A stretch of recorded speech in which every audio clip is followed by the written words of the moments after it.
It's like we're back in the studio. Los Angeles, 1997. That's a good analogy. Brett Gurewitz behind the controls. This is Brett.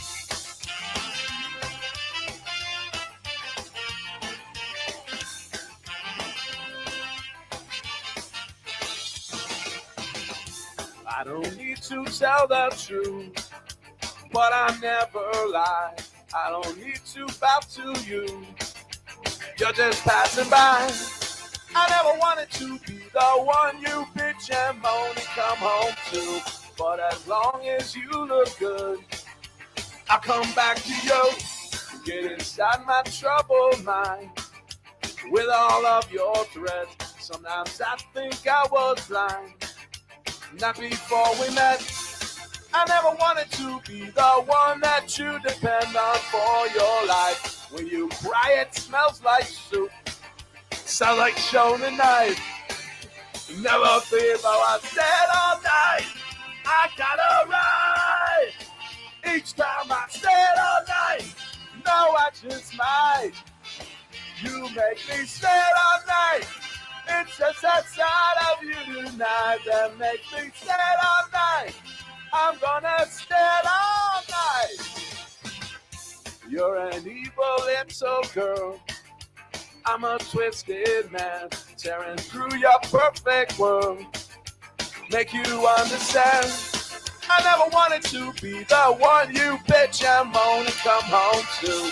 But as long as you look good, I'll come back to you and do the things we do. Stay all night. I gotta ride. Each time I stand all night. No, I just might. You make me stand all night. It's just that side of you tonight that makes me stand all night. I'm gonna stand all. I would never treat you bad. You deserve the best from me. If you want to keep your place, you better get down on yours. Yeah, Todd wrote this one. Yeah. You think? This is not mine.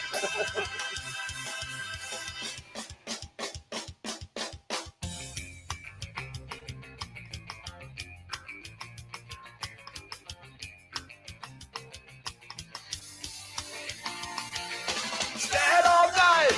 I gotta ride. Each time I stand all night. No, I just might. You make me stand all night. It's just that side of you tonight that makes me stand all night. I'm gonna stand all night. R.I.P. Todd. Text the round robin your questions, comments, wagers. Give us a reason. Sleeper fantasy play, your best alternative line, whatever you have. Text the round robin 757-354-5517. Can you see by the dawn's early light what so proudly we hailed at the twilight's last gleaming, whose broad stripes and bright stars through the perilous fight o'er the ramparts we watched were so gallantly streaming, and the rocket's red glare, the bombs bursting in air, gave proof through the night that our flag was still there.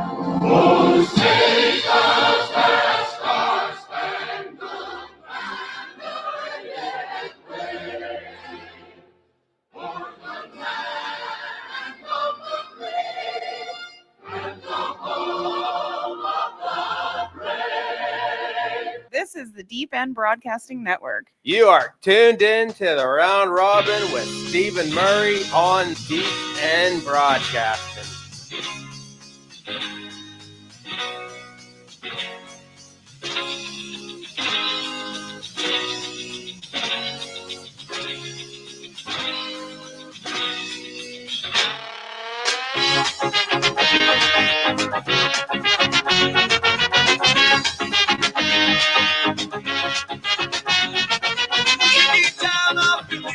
no money left to spend. Still thinking about the night before my brain is on the bed. Way up ahead, I see the crowd and flashing blue red lights. I'd rather see the crowd than just some.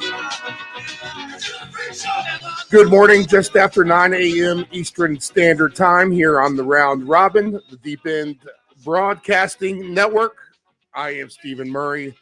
We are live from our beautiful studios in the lovely Chicks Beach, Virginia, the United States of America. This is your Saturday NFL Week 17 special edition. We'll break through 3 games today and hit a few other topics of note. Do a little look at tomorrow, and we'll see what kind of wagering action we can come up with for these 3 games. If we recap strictly NFL, and I'm glad, hopefully everyone out there had a good Christmas and a good Hanukkah and Kwanzaa and all the above. I'd see that there have been no major drone attacks, nuclear suitcases blown up, stuff of that sort. So all is fine and the same in the universe as it has been before we left you, before the holiday.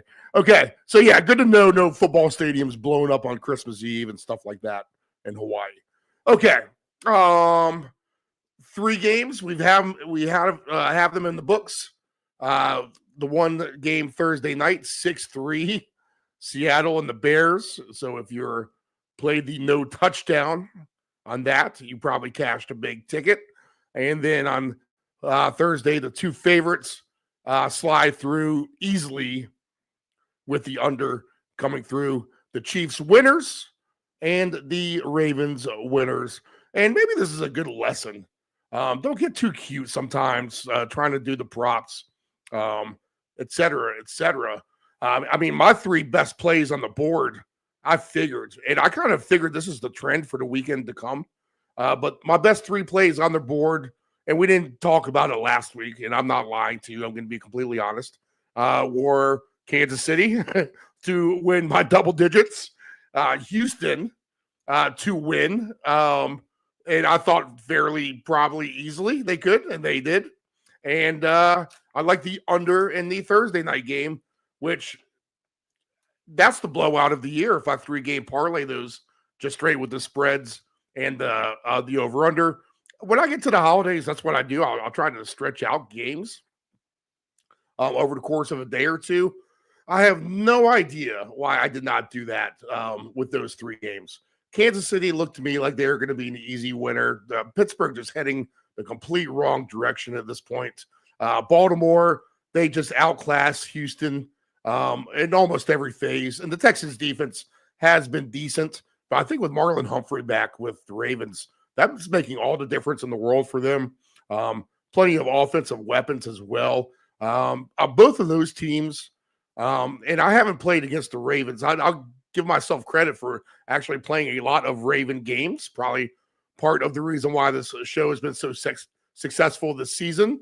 And if you don't know our success rate, you're a first-time listener to the program, know that do we count last week as a loss? I don't think we won last week. Okay, so yeah, we're in week 17 right now. So we'll call it 11 wins, 3 losses, and 3 draws. So 11, 3, and 3 over the course of the weekend is our record. So the 3 draws is fine. You break even on your money. You're happy with that. You take the 11 wins all day long. And then the 3 losses, you take those with 11 wins any day of the week. And the wins, substantially more, I think, than the losses invested overall. In fact, the sportsbook gives us a little highlight reel of the year. It's something people don't tend to want to look at.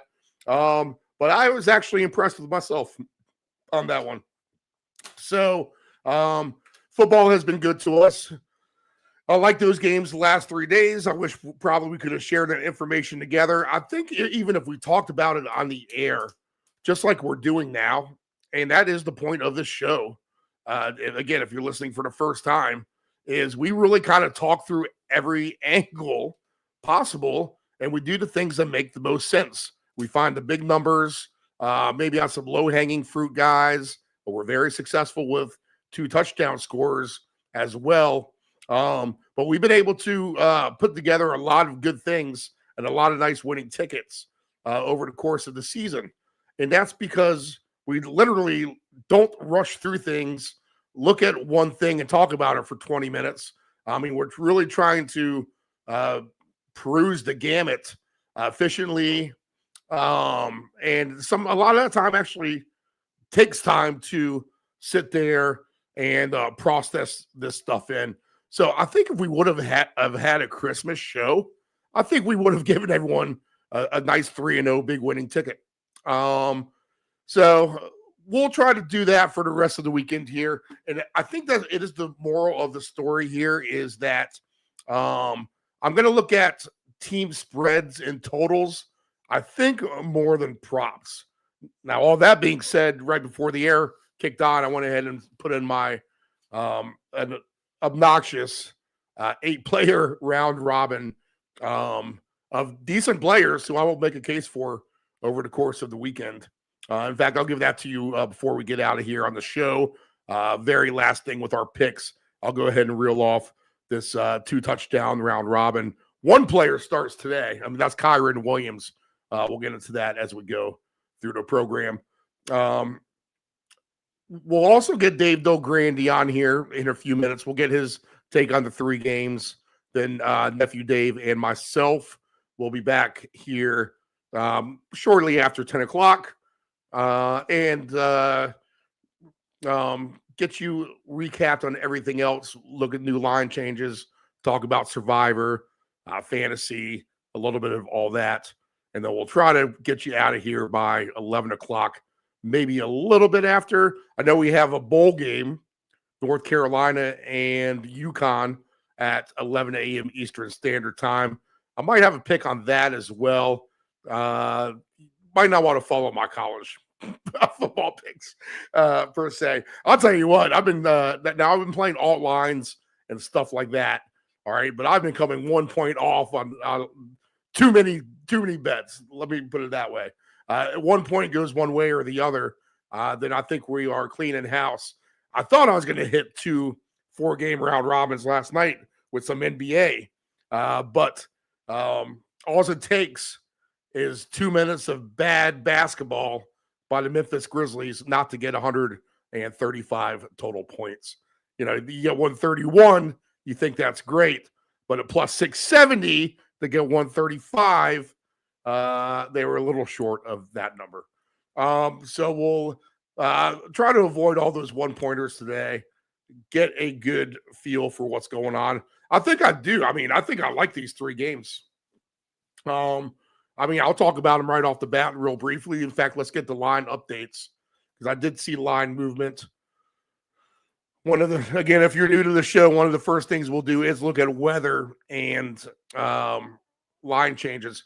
And right now, the Chargers are up to a 5.5-point spread over the Patriots, my New England Patriots. If I need to give a State of the Union of the Patriots, and let me draw up the Boston weather right now. If I need to give you a State of the Union of the Patriots, it would be the fact that, they got some showers in the area, but it doesn't look like it's anything too crazy. Maybe some frozen precipitation. Looks like all that's just south of Boston, the bulk of it. But maybe that moves through. Let me get a little better forecast here because this is going to play into this Patriots game. 42.5, I'll just say that seems more points than I would try to achieve. Let's just put it that way. So we like the under in that game. But can New England come out? Excuse me. Something tells me that this is just a bad spot for the Chargers overall as well. Here's what they're doing. There's a California team. They're coming across country. I'm still trying to get this weather up. My apologies. I should have had this while I'm laying in bed. I mean, we did start at 9 o'clock this morning, not at 7 a.m. So bad producer, Steve. Bad producer. Boston weather. and then I'll get into this theory of mine in a minute. Yeah, 40% chance of precipitation. Now it's going to be like in the upper 30s, lower 40s. There's not much wind, just a little bit of rain to get it wet, cloudy skies. Nice Saturday day. So I like this. I like the Patriots. How about that? A playoff team with the Chargers coming in here. The spread is going towards the Chargers. They do get Dobbins back, it looks like. And they're going to need him. But how healthy is he? That's going to be a good question. They still got Ladd McConkey. They got Quentin Johnston. He might have to come in huge for him today because Christian Gonzalez is a lockdown. A guy like Stone Smart might be good for the Chargers. But they have their hands full here. They're somewhat shorthanded. No Gus Edwards. No Disley. Again, Dobbins kind of banged up. Coming across country, early kickoff. They're going to want to run the ball anyway. The Patriots are probably going to want to run the ball as well and turn this into a good old-fashioned slugfest. Now, can you see a scenario where these two quarterbacks come out and just start throwing it to everyone, everywhere across the field? Yes, I think you probably could as well. So, interesting in that regard. But I think the Patriots, just with their feistiness, oh man, and that's another edge the Chargers got is Harbaugh over my man, Gerard Mayo, as I need to look back at his jersey. Gerard Mayo, who not so aggressive when it comes to third and shorts. I'll say that. So Patriots Nation, that would be my biggest gripe with the whole deal with our team right now is we get the 3rd and 1, 3rd and 2, and we do stupid delayed handoff running plays, trap runs, something like that, and we don't get 1 or 2 yards. That and just bad turnovers and bad penalties at very, very bad times. Hence a backwards pass on the goal line of Buffalo. That was an easy fumble recovery for a touchdown by the Bills. I'm sure most of you guys out there, if you're watching highlights, saw that play. But Patriots, I think, can put up a fight here. I think 5.5 is too much. If the Chargers win, they're going to squeak this by. The Patriots win, they'll probably squeak this by. It is Justin Herbert against the rookie here. Hey, but Herbert, kind of limited what he has to work with a little bit. We'll see how he can fare in the cold. He is a West Coast boy, too. It's not like he grew up in Ohio State. And you know, Drake May, you got to give him credit for the way he played in Buffalo for his first time in a cold weather game. So we'll get into more of this, but I think the Patriots are live in this game today. We'll break that down with Dave and get into all the numbers a little bit later on. Cincinnati and Denver. I think I like the Bengals in this one. And I think I like this purely on the fact that Burrow is the established quarterback. And here we are. This is a pseudo playoff type of game. And Bo Nix is the rookie. I think it boils down as simple as that. Now, Bo Nix can show up today and put some points on the board and put pressure on that Bengals offense. The Denver defense is definitely one of the better units on the field. It probably goes Bengals offense, Denver defense, Denver offense, Bengals defense. I think in that order of the best units of the field. So they have 2 and 3. Bengals defense, a little bit better, but they played Cleveland last week. So, I mean, what does that really tell you? This line is 3.50.5.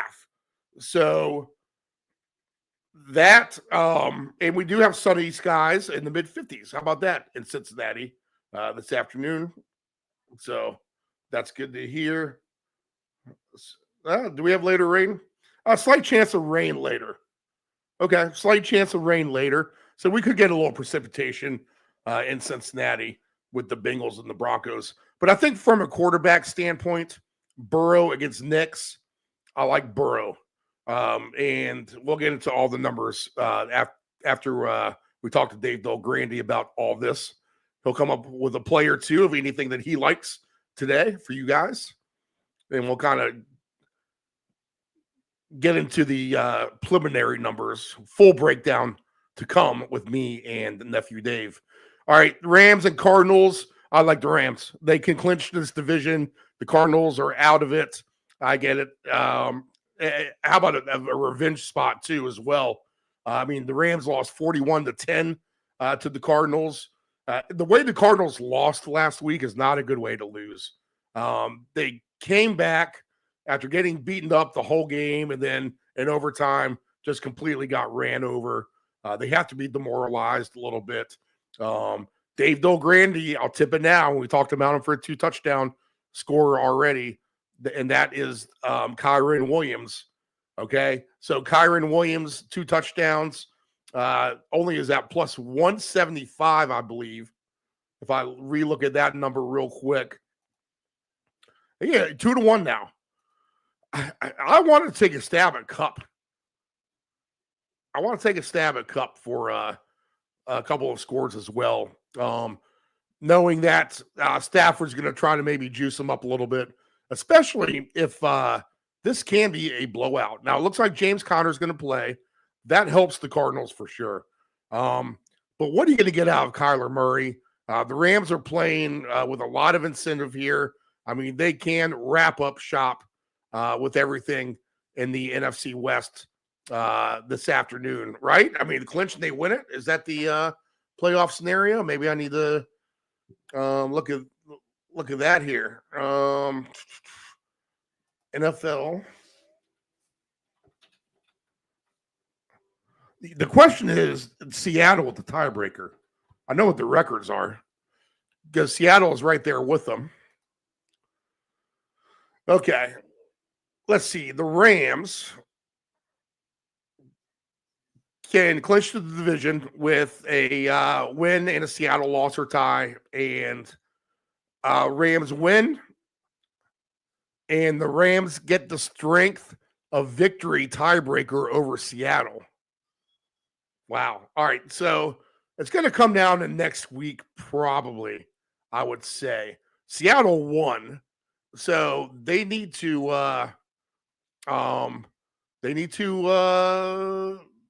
rise up here. They cannot clinch the division today. It looks like 3. All right. The Rams clinch a strength of victory over Seattle with 3.5 or more wins from the following teams: Minnesota with 3.5 or more wins by the following teams. I guess this is the rest of the season. These teams need to win a combined 4 games, and the Rams have the strength of schedule. So the Vikings, the Bills, the 49ers, Washington, Cincinnati, and Cleveland. So in essence, you're asking Minnesota, Buffalo, San Fran, Washington, and Cincinnati all to win once, and then you get in. Or if the Redskins or Commanders can win twice, any of those other 4 teams to win 2 times. Wow, interesting. So for the most part, the Rams are in. Not anything official, but it's going to be awfully tough for them to lose if they go ahead and spank Arizona tonight. So give me the Rams, give me the Bengals, and give me the Patriots. I do like a lower scoring game in the Patriots game. I'm trying to talk myself into the over now, to be honest. Well, Drake May, Justin Herbert throw the ball up and down the field type of deal. That would be an odd play. That would be an odd play. I'm going to have to think about that for the course of the show. So Patriots for me, Bengals for me, and I'll take the Rams. Okay, let's go ahead and cue up our man Dave Del Grande. Do we have anything else I need to get by with you guys? Bowl games, there's been a ton of points scored. If you're betting alternate overs with the bowl games, you are crushing it. I am not. I wish that I were. Every game is scoring a ton of points. I'll say this. I feel like this happens every year where all the overs get off to the hot start, and then it comes in under City. So just beware of that. Maybe if you've been betting overs, just take a break and keep your money, don't go chasing unless you've got confidence in some of these college picks.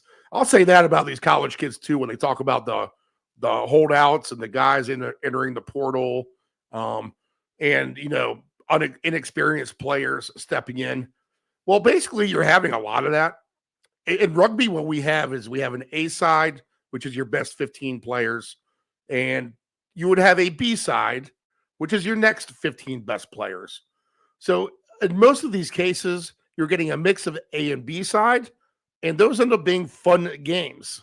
And that's what we're seeing. We're seeing dynamic plays, guys just with speed, just go deep. Let's just try to throw it to you. Fake punts. You're seeing all kinds of innovated. How about the guy from Syracuse, the quarterback?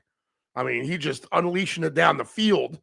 And that's wow. And if you had Syracuse last night, laying 17, 18 and a half, 18 points, whatever you had it, because I know the spread was well below that weeks ago against Washington State. How about doing a little bit of a homework on Washington State and that quarterback? Yeah, and that's the whole thing. They have no one playing for them. No one knows who these guys are, et cetera, et cetera. The quarterback threw for 76 touchdowns in FCS football. He went to Bryant, and this is a guy who threw touchdowns in college. You're not asking some schlep off the street to come in here. And I think a lot of Syracuse backers got killed by that last night. I had Syracuse to score 52.5 points, and they scored 52. I was getting 6-1 odds, so I was a half point short on that. And yes, I did lay a nice stubborn alternate line of minus 26.5 in a parlay, but that didn't get there either way, so no big deal on that end. Okay, let's get my man Dave Del Grande in here. We will discuss the slate today and a recap of the games we've had before previously in this week. So without further ado, he contributes to Deadspin. He is a columnist with Field Level Media, a senior analyst at Stat Factor, and the founder of MrFantasy.com himself, Dave Del Grande. So I went with the premise, if you can't beat them, join them with the Chiefs. So let's start with them. This is the kind of team where if they take this last week off, they still get another week off with the bye. I don't think they need to worry about a rust factor at all. Probably gets their receivers even a little bit healthier. Her borderline injury. And Pacheco looked like he was banged up. He could probably use a couple weeks off as well. Team looks good. And very much a threat to win the Super Bowl, I would say, at this point. You share the same sentiment? I think they're a serious favorite to win the Super Bowl at this point. They look incredibly good. Defensively, they just have no weakness. They stop the run, they stop the pass, they don't allow big plays. They look like they're a team that's played together for 4 or 5 years. You just don't see them making the types of mistakes that other teams make. So many offenses these days are designed to confuse the defense, or you've got picks or fake patterns or whatever. Kansas City just seems to snuff all those things out, and they've been on an incredible roll. And then offensively, I don't know how you stop them. They seem to be the most creative team in all of football. They've got the best quarterback. They've got enough skill people to make it work. As good as Buffalo looked, a couple of weeks back, Kansas City's playing at least at that level now, and they've been there and done that. So there's no question about the fact that, how will they handle the bright lights moving forward? So I'd say a very, very serious heavy favorite at this point. Yeah, and they've learned how to use Worthy now too. He's just getting better. They're throwing him in the backfield now, so they're getting him free. The screen passes that Hunter Pacheco could get, they're going to Worthy, and they're getting him in open space. And with that speed, I mean, that's just a whole nother dimension they kind of have going for him at this point. Oh, absolutely. And we've talked a lot about this, over the years. They spread the ball around as well as anybody. Right. And so, when you add Hollywood Brown to the equation, right, it's like, you don't even know he's out there except for the 3 or 4 times they pass him the ball and he gains 20 yards. It's like, whoa, they have him too? And you're right about Worthy. I mean, he's kind of on a trajectory like Rice was last year, where Rice came on really strong at the end of the year, and then came back this year and was a very, very much a wide receiver one in fantasy. I mean, one of the top receivers in the league until he got hurt. And now here's Worthy, who really hasn't done much in his career. But like you said, these last couple of games, it's like, whoa, they've seemed to really increase their confidence in him. And man, he's coming through in a variety of ways. And that's it's unfair. Yeah, easy winners on Christmas Day. I mean, that was an easy gift right there. I mean, the other game too, the Ravens, I mean, that was easy as well. You can't take Houston seriously anymore. And if we kind of ever really did, after they regressed very fast this year. I mean, they have no offensive line. But the Ravens, I mean, they can't shy away from the moment. Obviously, they're one of the few threats that could take out Kansas City, I think, at this point. Ravens do have a lot of weapons. They do look good. They just can't shy away from that moment, right? Yeah, that's the problem. I mean, that's the difference between them and Kansas City, is that I don't care how good Baltimore looks, you always have to wonder, we've seen this before during the regular season, and we just don't see it in the postseason. Now, through experience, you would expect the postseason, experiences to get better. So maybe that's the next step we see them take this year. But until they do that, you can't really say, man, they're playing on Kansas City's level, because Kansas City continues at the same level regardless of whether it's regular season, postseason, whatever. And Baltimore just hasn't done that yet. But Baltimore's never had Henry before either, and that's a big factor. I mean, the way he runs the ball, it just seems like at times, why do they ever do anything else but give him the ball? And that just makes all the other weapons now. You've got to focus so much attention on Henry that Jackson becomes a better runner, and now you're worried about him running until you get more time to throw the ball. I mean, they do have the potential to go all the way. I think this year, defensively, they're not nearly at Kansas City's level, but offensively, they sure are. So. It'll be interesting to see the playoff matchups and who draws who early on, because you don't want to see Kansas City in anything other than the championship, right. The AFC championship game, because if you've got to beat Kansas City on the road and then the next week, then you got to beat Buffalo or whoever else has made it to that point. That's a little bit much to ask. Let's see here. I like how the Ravens are using Likely still, getting him involved, getting him in the end zone. Again, just like you said, they have a ton of weapons on offense, but that keeps you guessing about the tight ends, and that really makes it tough on defenses, just getting Likely involved as well.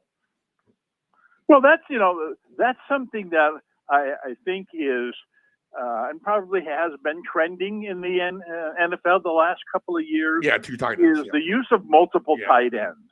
I mean, these guys are such great athletes and such great weapons that if you can line up 2 of them, Because Andrews, when I likely was off to a fast start this year, you were wondering, man, what's happened to Andrews in fantasy leagues? He was being dropped. They were hardly using him at all. Now he scores a touchdown every week. Right. Right. And they've become like, I'd say even better than Kansas City in terms of, throwing the ball to multiple tight ends. Plus they've got, nice downfield receivers as well. And we already talked about their running game. They've got, and their offensive line seems to be decent. I mean, they've got all the offensive check marks in place. The question with them, two things. Number one, like we talked about, that postseason hump they need to get over. And secondly, their defense, you wonder if it's championship caliber. All right. I told you before the Thursday night game, I love the under. I'm glad I didn't get overly invested in the props in that game as we finished 6-3 there. No touchdown scores at all. The Bears can't get out of their own way. And if Seattle does backdoor themselves into the playoffs, I don't see them going very far either. So somewhat of a dud there on Thursday night. Oh, terrible game. I mean, one of the worst games of the season. I mean, and a game that came down to the very end. So it's hard to say terrible game, and yet it was still in doubt. The Caleb Williams.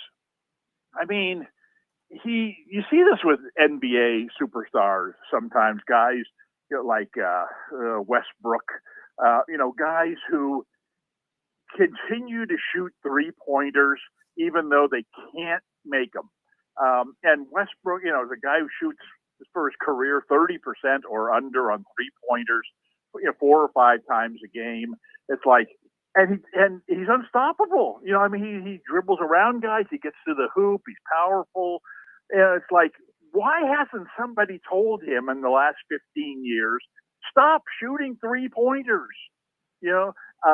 And that's kind of the way with Caleb Williams. It's like, I could hear America screaming 15 different times in that Thursday night game, throw the ball, get rid of it. Don't reverse pivot and run 5 yards farther back only to get sacked again. I mean, it's remarkable for a good athlete, as good an athlete as he is, how he could get sacked 7 times or whatever it was in one game. It wasn't because the offensive line was terrible. It was just, get rid of the ball. And it's not, and it's partially his fault, and it's partially the fault of the play designer, that you've got all of these great weapons. And you even got, you watched the defense last night, and they, Seattle just put 2 guys back and left the entire middle of the field open for like a tight end or a back coming out of the backfield. It was just all kinds of open space, and they never threw the ball to the tight end. They never threw that really quick slant into one of their very talented receivers. They just, no, we're going to drop back and take 5 seconds and throw a ball 40 yards down the field. And Caleb Williams is a remarkable talent arm-wise. I mean, some of the throws that he made, like, you've got to be kidding me. There are only a handful of guys in the NFL who would even try something like he did, and yet didn't even complete some of them. But and Seattle is in a way very similar. They've got these 3 great outside receivers as well. They've got a good tight end. They should be running an offense, a quick hitting offense. And yet they put their quarterback in a terrible position. Now their quarterback has, 1/5 the talent that the Bears quarterback has. But I mean, come on. I mean, the Bears have to find an offensive coach who knows what he's doing. The irony is the NFL's got a bunch of these guys, but they've become head coaches. And it's like, you're not a good head coach. You should be the offensive coordinator for the Bears. This is how you're going to win your championship. The Dolphins coach, even Shanahan, the Rams coach. Even McDonald, even Seattle. It's go back to what you do good. I understand you want the big bucks, you want to be the boss. You're not good at it, and yet you're great as an offensive coordinator. If the Miami fired their coach, which they should, and Chicago scooped him up as an offensive coordinator, the sky's the limit for a team like that. Do you think Ben Johnson, Detroit, finds himself over there at the end of the day? I mean, he seems to be happy where he is, right? And that's the thing. I mean, I wish more guys would just would settle into that role. Yeah. I mean, it's like the worst thing. I think the worst thing a team can do is have a coach who's also a coordinator. I mean, whether he has it by title or not, even Shanahan, for as great as he's done and the success that he's had, like the head coach should not be calling the plays. The head coach needs to be in charge. When the defense comes off the field and something's not going right, the head coach needs to go over there and talk to them, and be the boss. Not just say, well, defensive coordinator, you go over there and talk to them. Well, he's tried that. It's not working. We need the boss to go over there and say something to these guys. And then so many times you see, I mean, I hate to keep, kicking on the Miami coach, but it just seems that once each half, he's got too much going on. Right. It's like, he calls a timeout. Right. And it's like, it's 2nd and 7, take the 5 yards. You need the timeouts at the end. But I was confused. I didn't know what to do. Well, that's because you're trying to call the plays instead of being the head coach, right. The game manager. And like I said, I think the NFL would be way better off if they hired guys who, you see this a lot in college football. You'll see this with Belichick when he coaches college football. He's just going to stand there on the sidelines and be the game manager. And, he'll make all the important decisions. He'll intimidate the referees. He'll do all the things a good head coach should do. And at practice, same way. He'll be like Lombardi. He'll stand up on one of those platforms with his whistle, right. And he'll look over the whole field and let the coordinators do their work, because a lot of them are really good, and we don't need you calling plays. And the NFL would be so much better off if the best play callers were in fact put in the position of being offensive coordinator. And you can see it with teams like Seattle and Chicago, with all of this talent that they have, in receiving and running. And it's, how could you possibly play a 6-3 game with all that talent? If you're the Chicago Bears general manager, Dave Del Grande, and they give you unlimited budget, do you maybe, like on the premise of everything that you just said, bring in your boy Pete Carroll and then give this guy Ben Johnson 4 times the money he's making and try to lure him over? Well, I'm not sure you need Johnson. I think there's a lot of really, really good offensive coordinators, not only in the NFL, but also in college football. You see the scores of these games in college football, even the playoff games where teams are scoring 30, 40 points against other elite teams. I problem with Pete Carroll is he's defensive minded, yeah. Right. And that's, even the owner has come out and said, we're going to be looking for an offensive minded coach. Now, what Pete Carroll needs to convince the guy is, hey, look, I'm going to be the head coach. I'm not going to dictate, offensively what we do. I can bring in one of these guys who I've worked with. I know the Miami coach really well, or I know the Seattle coach really well.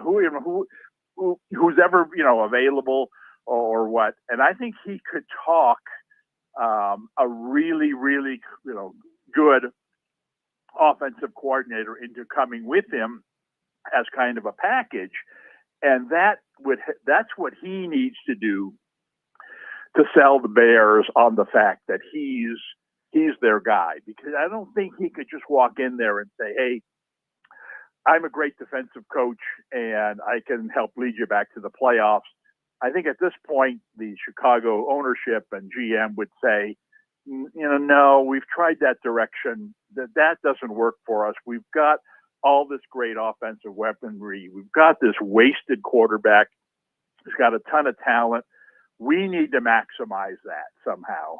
And hopefully they don't just go out there and hire themselves, the USC coach, Lincoln Riley, Right. and say, okay, come on in and call the plays for us and be the head coach at the same time. No. One or the other. Bring him in as your offensive coordinator. Yeah, and like you said, well, he wants to be a head coach. Well, we'll pay him a little more. He wants to earn $7 million a year. We'll make him the highest paid coordinator. We'll pay him $3 million. And you just come in and be you get to coach your boy again, and you can, still make a lot of money. And hopefully guys like that have made enough money in their career to the point where they realize, I need to go back to my roots where I'm having fun and still making decent money. And so that's the kind of guy they need to go out there and hire. Even your guy from Indiana, college football's got a lot of these great offensive masterminds. Go out there and find the best one, because it's not like you're bringing them in and the New York Giants and saying, all right, here, fix us. Well, we don't have a quarterback. But fix us anyway. Well, geez, no, thank you. Chicago's got one of the most talented quarterbacks. They've got all these offensive weapons. There's got to be, dozens and dozens of really good coordinators out there who would die to come in and work with that group. So find that, tag team that with a coach who is, like Carroll, a game manager type of coach, and then you got a chance to be back in the thick of things. Okay, let's get to the three games we have on tap for this afternoon. I'll tell you what, I really like this first one. And you were right. I gave up on my Patriots too much last week. They were very competitive in Buffalo. Probably could have won that game. When you're talking about offensive coordinators a minute ago, you could probably have Alex Van Pelt as far as the Patriots fans' standpoint is concerned. Way too conservative on third and shorts, and all season long, there's been nothing dynamic. And I think in their close games, they could have used some real critical thinking on how to just move the chains rather than delayed handoff up the middle where you fall short of the first down. But the Patriots are very live in this game against the Chargers. Obviously, Edwards is out now. Dobbins is dinged up. He's been a limited participant in practice. We'll see if we get him back. But even then, if they're forced to the aerial attack, you have perhaps the best cornerback in the league locking you down on the wide receiver position. Tight ends are an issue for Los Angeles right now. They're going across country. It's an early start. It's in the cold weather. I mean, this is about as horrific as a spot you could have for a playoff team playing against a non-contender at this point in the season. It's the early kickoff, 1 o'clock p.m. Eastern Standard Time today, 10 o'clock your time. I think the Patriots are a very, very live team to win this game against the Chargers. 43.5 probably seems like a lot. I'm not sure, even if the Chargers win, I'm not sure how they're accumulating a ton of points here. But but I could give the Patriots 20, and I think that they can win this game against the Chargers. What do you think? Yeah, I mean, I agree with the premise that points are going to be very hard to come by in this game. And I mean, this is a huge game, obviously, for the Chargers. So they have that going for them. They can be a strong defensive team. New England is not a good offensive team. And so New England is always at their best when they're able to run the ball. I agree with what you said there. They tend to be overly conservative running the ball, but there's a reason for that. They just don't have good outside receivers. Their best receivers, their tight end, who's done very well lately. And I don't see them. I don't see how they get to 20 points in this game. And if the Chargers are, who have by far the best weapon in this game with their quarterback, if this is going to be a game that's played in the teens somewhere, I just have more confidence that the Chargers will be able to get that last important touchdown that the Patriots won't be able to get. I do agree with everything you said there about the schedule being tough. The one advantage that the Chargers do have here is that it's a day game, so you would expect that if the weather is going to be 10 to 15 degrees warmer than it would be if they were stuck playing in the night slot. So I think it's going to be a very low scoring game. And if the weather is bad at all, then it would be even lower scoring than I would anticipate. But I can't imagine, Jim Harbaugh is going to let this game get away. It's 43.5 your best play then overall, if you had to pick something in this game? Well, now, I mean, the thing about this game, you mentioned all the negatives about the scheduling and what have you, and another positive for the Chargers is the fact that this is first thing Saturday morning. They need help in the schedule, but they don't have to look at the scoreboard. They won't be distracted in this game because none of the important game for them, it comes up next. And so they won't be looking at the scoreboard. There's nothing there for them to look at. They just need to focus on winning this game. If the games were flip-flopped, and now all of a sudden you've gone all week thinking, well, why are we wasting our energy? If Denver wins its game, then our game means nothing, and we got this tough trip. I mean, they're not thinking anything else other than, all right, we take care of our business, and then we'll go back to the hotel or on the flight or whatever, and we'll watch Cincinnati beat Denver, and then we'll be right back in the thick of things. So I think that really helps them emotionally going into this game. I think they catch a double break there in terms of possible weather and the timing of the game. Now, what I don't know, it's hard to. I really don't see anything in this game that I would look for. I mean, who's going to score the one touchdown that the Chargers get, or the one touchdown that the Patriots get? I mean, good luck trying to guess something like that. I would think that it would come down to, in some way, shape, or form, that extra field goal is going to make a difference in this game. I would look at the Chargers field goal kicker, Dicker to the kicker, and if you got a line on 1.5 field goals for this game, I'd take the over. Dicker's over 7.5 points. That's what I get. And I have Joey Sly over 5.5 points for him. But you just mentioned it. You said 1 to a touchdown by the Chargers or 1 by the Patriots. I mean, maybe we get 0 like we did the other night on Thursday. And I was kicking myself a little bit because I really liked the under Thursday, and I didn't look at the no touchdown prop for that game. But we're getting 90-1 for no touchdown in this game.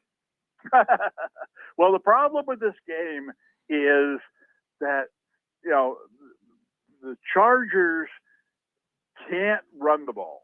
I mean, they've got their star, quote unquote star, their top running back out of the game. and they've got their second running back, may or may not play, coming off injury, certainly not going to play full time. You're talking about a third string running back who has zero experience.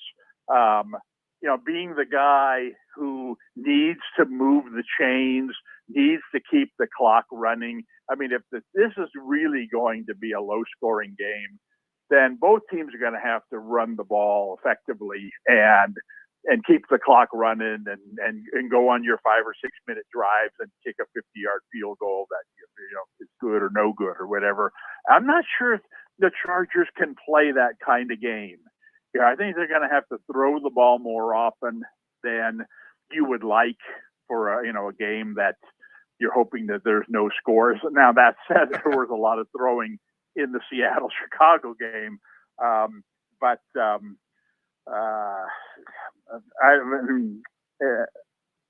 mean, anything's possible. I mean, I'd say no touchdowns, before I'd say 5 touchdowns in this game, that's for sure. But, 7.5 points for the Chargers kicker means, unless they score 2 touchdowns, that means you got to kick 3 field goals.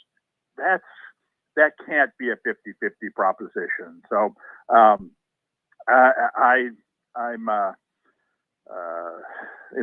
going to run back on run from the hills. Thing. I got you. Yeah, I mean, I'd still say that I still think that field goals are going to outscore touchdowns in this game. If there was a way to take advantage of that. All right, the good people of California can find better things to do with their morning than tune this game in, probably. Well, it is a good, if you're a Chargers fan,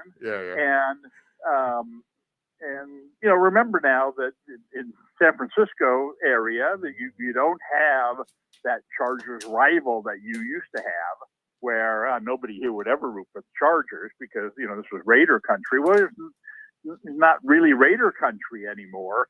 So you're looking for a good story. The 49ers are out of it. You're not going to root for the Rams. You've got Harbaugh, who everybody likes here. I think there's a lot of Chargers fans in California.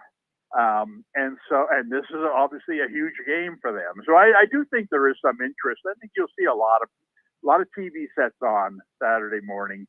And a lot of people rooting for the Chargers out here. All right, I think you tipped your cap on this one already with Cincinnati and Denver. Cincinnati's -3, 49.5. And yeah, if Cincinnati backdoors themselves into the playoff as a 7th seed, and you're the Bills with the number 2 seed, and you're like, oh my God, we got Joe Burrow first round. I mean, that's the last team they want to see, right? In the first round. Yes. Oh yeah. Well, compared to the other options, whether you're talking about Denver or talking about Indy. Yeah. I mean, that's. So you like the Bengals in this game? Obviously, it's the way I think it's simple this time of the year. It's rookie quarterback against Joe Burrow. I mean, that's just as simple as that. I'd like to see Denver rise to the occasion to make this a higher scoring game. But man, 49.5 is a lot. I feel like that's probably even elevated for these two. But I'll figure Cincinnati will get their own here. I think and at least bet their team total. We'll see if Denver can hang. But you like the Bengals in this game, right? Yeah, I do. I mean, they're easily the better team, I think. And like you said, kind of like the first game we talked about, it's a huge advantage at the quarterback position. And we talk about this a lot in the playoffs and in the Super Bowl. Well, the team with the best quarterback almost always wins. Well, this is like a playoff game. And who are you going to trust in this game? The veteran quarterback at home, or probably with the better overall roster, or the rookie hotshot quarterback going to go into Cincinnati in the cold weather and pull this one out. I don't know. I mean, I don't see that.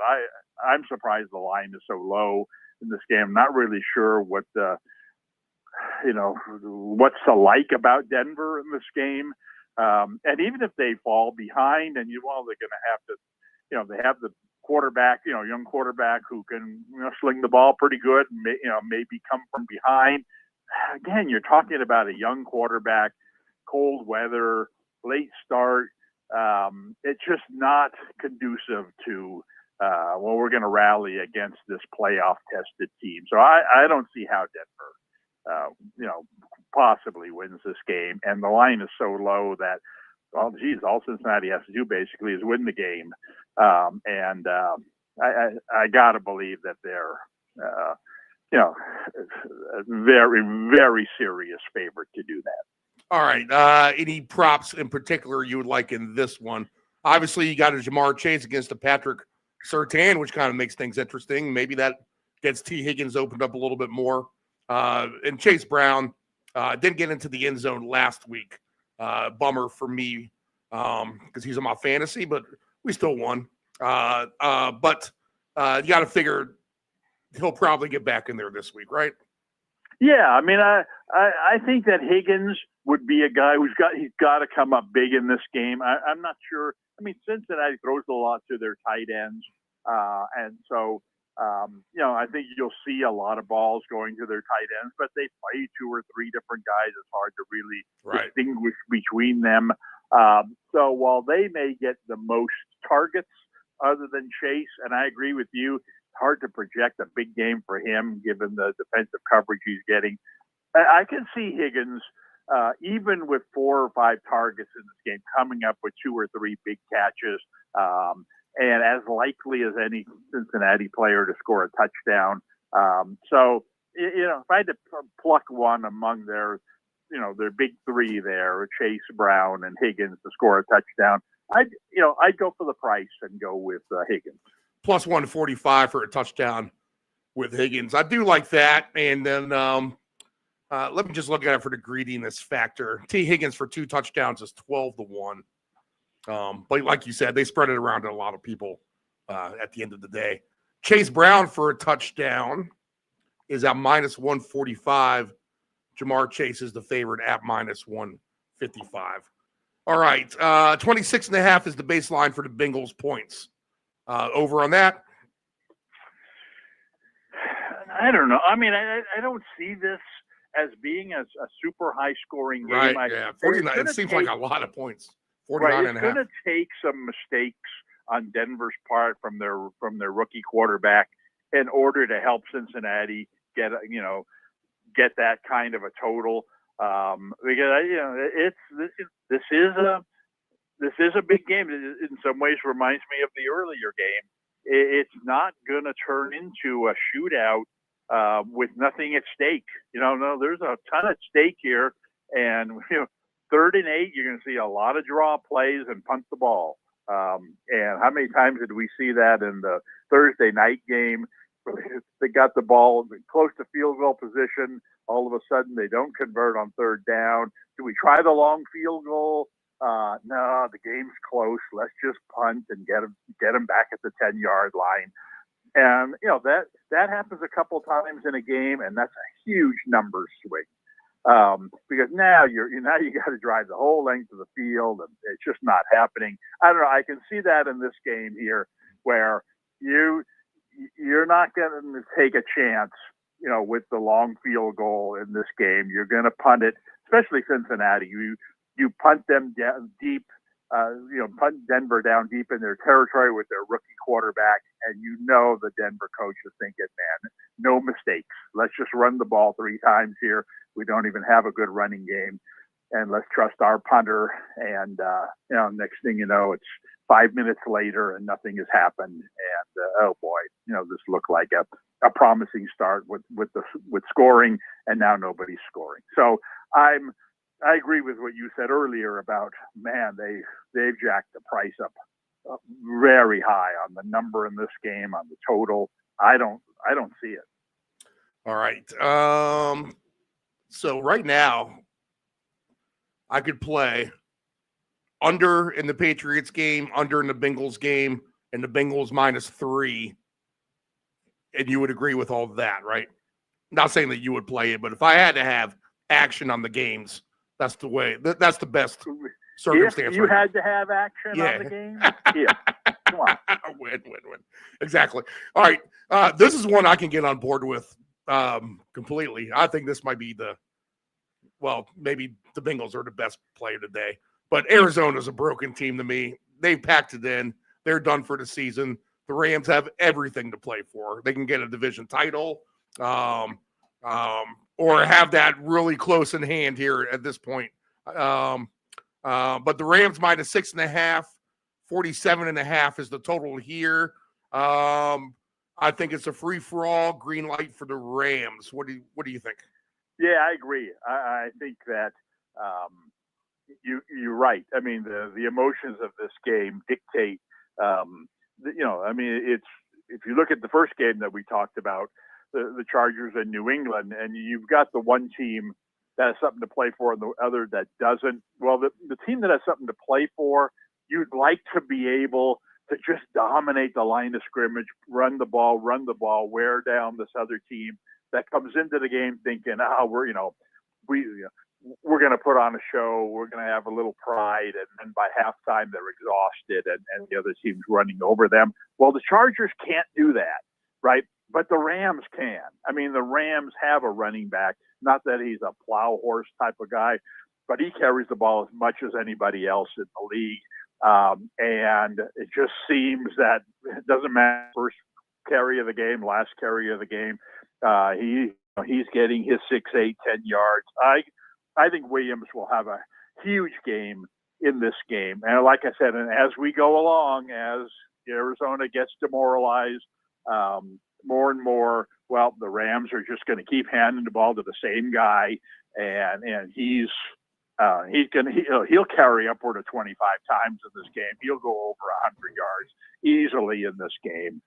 And and again, you've got a situation where, well, the quarterback is not going to steal any touchdowns from the running back. You don't have a short yardage touchdown guy who's going to steal touchdowns. You're going to have your running back here scoring 2 or 3 touchdowns. So of all the players on the Saturday slate, I think Williams by far the individual standout. 20.5 for rush attempts, and his over-under is at 90.5. And both of those are high, but they're just telling you he's going to do it. You noted at the beginning, if the Rams fall behind in this game and they have to throw the ball more, well, obviously that's not good. But even when the Rams are in their passing mode, this isn't like Henry. This isn't a back who comes off the field on 2nd and 12 so that they can bring in a guy for pass protection. This is a guy they'll swing it to, or they'll run on a draw play. And 3 or 4 times a game, you'll get those 6 to 8 yards that the more powerful backs aren't getting. And when all's said and done, you're adding 20 to 30 yards to your rushing total just by staying on the field for those extra plays. And that's even if things aren't going well. If things are going well, which you expect and I expect in this game, they get ahead 20-7 at halftime. Well, what are they going to do in the second half? Well, guess what? You're going to see 15 more carries for Williams, and pushing his total up. Right. I think he's someone who, and he scores touchdowns. Yep. And so he's someone who you could really play a greedy ticket on and go for 3 touchdowns with him. But I think the other plays, the number of carries he's going to go over, the number of yards he's going to go over. I think both of those are very solid plays. All right. Let's see. 3 touchdowns for Williams is 8-1. Kyron Williams for 2 touchdowns plus 195 and minus 290 for the 1 touchdown. So there you have it. I think I would go with the attempts more than anything. I think I like that number. 20.5, just in case you get stymied a little bit. I mean, you got to figure 90.5 is going to be easy if he gets the 21 attempts. But maybe he has one big minus rushing carry or something like that, you know? So 20.5 attempts, I think is the best number, minus 108. I like that. Do you want to start a ticket with that, or you just want to wait for the Sunday games? No, that's, you know, I definitely put that on there. And I think that, I mean, you know, as much as the price isn't great, he's got to score a touchdown in this game. I mean, I think he's going to score 2 or 3. So minus 195 isn't a terrible price to, you know, to tag on to that, you know, to 20.5 attempts. Let's see. Well, for the touchdown, he's minus 290. Plus 195 is for 2 touchdowns. I'm sorry, minus 2. Oh, yeah. Well, that's more like it. But even again, it's going. We've talked about this before. It doesn't always work this way, but it's going to happen. And so, I mean, and I'd even look over the 90.5 yards. I mean, I think that the 3 of those things I would want involved in, you know, in different combinations. They won't let me parlay the attempts with the touchdown or the yards, but I can do yards and the touchdown together, and that's plus 116. Yeah, well, you know, I kind of what I was talking about is starting 3 different tickets with each of those one things. Right. You know, and put, you know, ticket A would be the attempts. Right. Ticket B would be the TD, and ticket C would be the yards. You know, and that way you get all of them involved, and you get live tickets going into Sunday. So when you play all these 3 with everything we're going to come up with. Right. Not, you know, like you said, you can't put them all together, which is fine. Let's just put them separate. That way, you know, 2 out of 3 hit. Well, okay, good. That's, you know, we're on our way. I'll add the touchdown later, but figure. Well, I'll do the yards now. We'll get a bigger payout with everything else. I'll go back and add the touchdown and see what we get, which will be a less of a payout. Okay. All right, that wraps it up for the Saturday games. We'll get with you tomorrow about the Sunday games. Thanks, Dave. Okay. All right, Dave Del Grande from the Castro Valley, California Bay Area. He's our boots on the ground down there on the West Coast. Informative as always. Nephew Dave, good morning. How are you? Morning, sir. Happy weekend. How are you, Dave? Kyron Williams, a big favorite of doing well today. How's your bowl season going? How's your Christmas? What's up?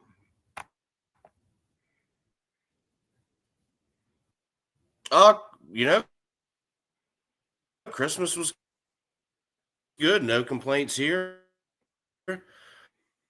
Bowl season has. I got you at a little. Are you typing while you're trying to broadcast at the same time? I was opening up the book. Okay, I think if you is it on a delay? Use this strictly for broadcasting, and then go to your tablet or phone for the book or whatever.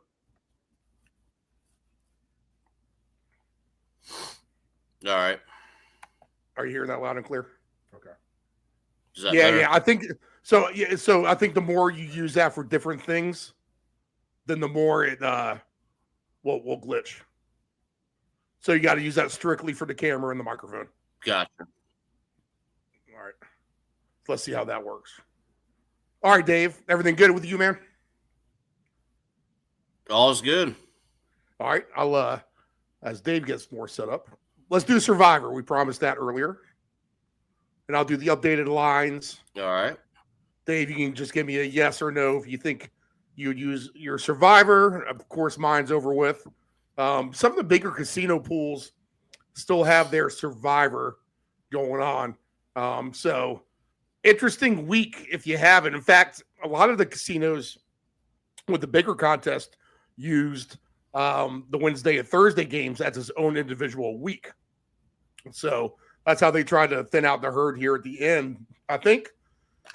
Everyone pretty much came out unscathed on that because you either had Seattle, you had the Chiefs, or you had the Ravens if you still had them available.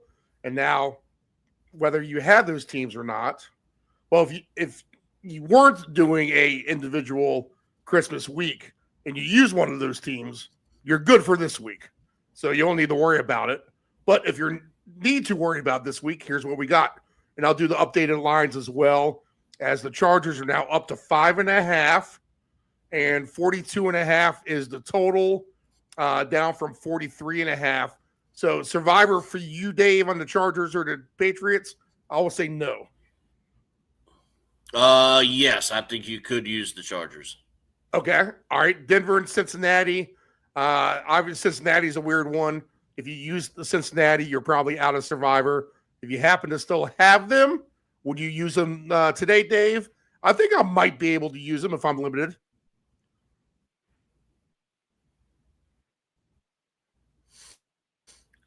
Yeah, if you're limited, I think you can choices. I think there are better choices. All right. And then Rams and Cardinals. I think the Rams are an easy one if you have them available. Yeah, absolutely. All right. And then let's see. Colts and Giants. Again, if you have the Colts, I think you can probably use them. Yeah, that's the best spot to use them right there. All right. Raiders and the Saints. No survivor here. Pass. None. Pass. All right. Bills. I think you could definitely use them if you have them. Yep. If so you have Bills, them. yes. Yep. Jaguars, Titans will be a pass. Hard pass. Tampa and Carolina is a pass. Oh, yep. Also a pass. Miami and Cleveland. I think you can use Miami, actually.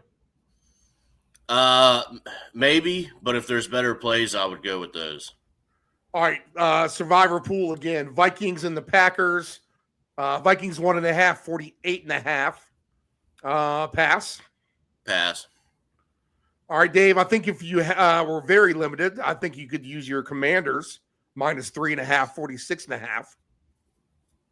Possibly, yeah. If you need a spot for them, you could maybe use them here. But again, I think if you can find some better plays, then use those instead. All right, and then let's see here. Last one, Lions and 49ers.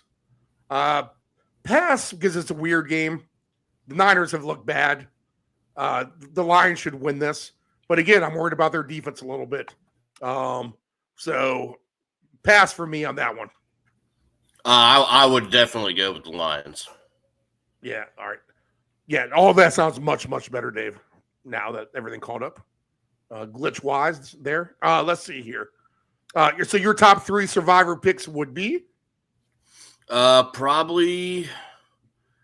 I like the Colts being the number 1, followed with the Lions, and then let's get off of. Come on now. And my third choice would probably be probably the Bills if you have them. Okay. All right. I would take. I think the Rams are your best. I think your second best would be the Colts. And your third best, I'll go with Miami just to switch it up. Although the Commanders are very attractive at home as well. So there you go. Yeah, there's some survivor options for you. I think moral of the story is everyone should have something that they could try. All right, let's get to the 3 games for today. We'll come back tomorrow and do the full Sunday slate, 7 a.m. Eastern Standard Time, the usual show. Whole cast of characters. Don't think we'll get the Ant-Man today. That's just going to I'll give you a 95% chance that's the case, Dave. I think there were went hot and heavy at the old CP Shuckers last night. So we'll give them a pass for today. So me and you will take a look at these three. Chargers, Patriots. I kind of gave the state of the union of the Patriots earlier, if you weren't listening. It's basically the coaching staff kind of not being very aggressive in the short yardage situations. And as we've been paying the price on it, the line's not good enough to win. Everyone's bogging down and getting tight 8 in the box. We're just not good enough to win that battle at the line of scrimmage. We need to do more rollouts with Drake. We need to do a little bit more dynamic quarterback movement. I don't know why we don't attempt like a 5-wide offense either. Drake May back there by himself, 5 wide receivers, mostly shorter route, intermediate routes, people crossing, cutting. I just don't know why we don't do some of that kind of thing as well, even 4 wide. So all that rests on the playbook, coaching, etc. So disappointed in that coaching-wise. But player-wise, you got to give these guys a complete A for effort. You really do. No one's quit on the team. There is some depth. So even when there are injuries, there are guys that you've never heard of able to fill in and make different plays every week. I think this team really is a few pieces away from being a decent contender. Now, that's probably going to involve 2 or 3 linemen, unfortunately, in that process. But I think they'll go heavy in the draft in that department. And then we'll try to fill the void with some sort of, the free agent wide receivers like a Smith-Schuster, a Kendrick Bourne. They're just not going to get it done for you at the end of the day. But maybe you can get a T. Higgins in there. Maybe you can still rely on some of these young bucks. And I know I was a Tyquan Thornton backer forever, and he's found himself now, I think, on the Broncos is where he's on. Actually, I got to look that up. But I don't know. You like to see it still out of some of these young rookie receivers. Polk, Baker. Baker, who finally heard his name called in the game last week. Polk emerged on the map a few weeks back, but kind of disappeared. I don't know. Do some 5 wides. Get these guys involved and kind of spread it out a little bit. And maybe that opens up the running game a little bit better as well. So all that, bad play calling and the obvious stuff. You can't get penalties when you're in the red zone. And then you also can't, especially after a nice, long, sustained drive, and then you cripple yourself with a dumb penalty. Usually a hold because the lineman can't hold protection. Again, personnel issues there. Hopefully better days ahead in that regard. And then the other thing would be just bad turnovers and just decision-making overall inopportune. I mean, you can't throw the ball backwards on the goal line of Buffalo. That goes without saying. That shouldn't even be in the playbook. You can probably put coaches on that too and give the rookie a hair of a pass on that because he's been so good. But coaching needs to tighten up. It'll be interesting to see how we go about the offseason with the Pats and the coaching staff. I don't think anyone's getting fired, but maybe they make some changes. Maybe Van Pelt gets the boot. We shall see. All right. So the game today could get a little weather. I've said it earlier. I'm going to stick to it. Dave Del Grande is trying to talk me into this under. I feel like it probably is a lower scoring game, but is there a scenario where I see this turning into a little bit of a points fiesta? I do. I mean, and that is if the Patriots do exactly what I just said. They decide to make this a little bit of an aerial attack here, kind of get the Chargers off kilter. I think the Chargers and Harbaugh is going to be smart, but the first thought you think of is Ramondre Stevenson running the ball, Drake May using his legs, and Jim Harbaugh and his just overall game plan of wanting to be a running team anyway and good on defense. And Patriots average on defense as well. So I think the first natural thought is to have an under here. And I get it. 42.5 points almost makes you scream to take the under. I mean, that's what I was saying earlier with Del Grande. It seems so high. How do you not take the under? Well, you don't do it in case everything that I just said happens and the Patriots open it up. That's why I think this is a potential sneaky over game. And we do get some Justin Herbert trying to throw it through the air because I'm not so sure my running back's health is all there completely. And I'm going to have to throw the ball. Gonzalez is back there. He's going to lock up somebody, probably Ladd McConkey, and that means it's a Stone Smart game. It's a Disley game because it looks like Disley's kind of listed as well. I think you got to look at Quentin Johnston as well for the Chargers. Even Vidal maybe is an option today. And then with the Patriots, who knows with them. But I got to think Hunter Henry's involved in this one way or the other. And Stevenson's going to get his dose of running, that's for sure. But Hunter Henry, who's been getting as many targets as anybody, Drake May loves him, and he's only at 42.5 for his baseline yards. Kayshon Boutte, who's been getting some receiving attention as well, especially in the Buffalo game, 37.5 is his. Beautiful touchdown catch for him in that game. DeMario Douglas still getting the ball, 32.5 is his baseline. Kendrick Bourne, 22.5. Austin Hooper, 23.5. They do pass it to him once or twice. You have Ramondre Stevenson at 12.5 as well. Gibson, 10.5. There's J.K. Dobbins just at 12.5. If you got to think if he's playing today, he's at least going to be an outlet. Don't get him the primary contact up in the trenches. Rather, let's kind of shoot him out to the side and get him a screen pass and see if he can break one. So, interesting angles there. The other receiving numbers, Quentin Johnston is low, 33.5. McConkey's 70.5. Josh Palmer, 32.5. So, figure Ladd McConkey gets locked up by Christian Gonzalez, and then all these other low hangers really start to look attractive.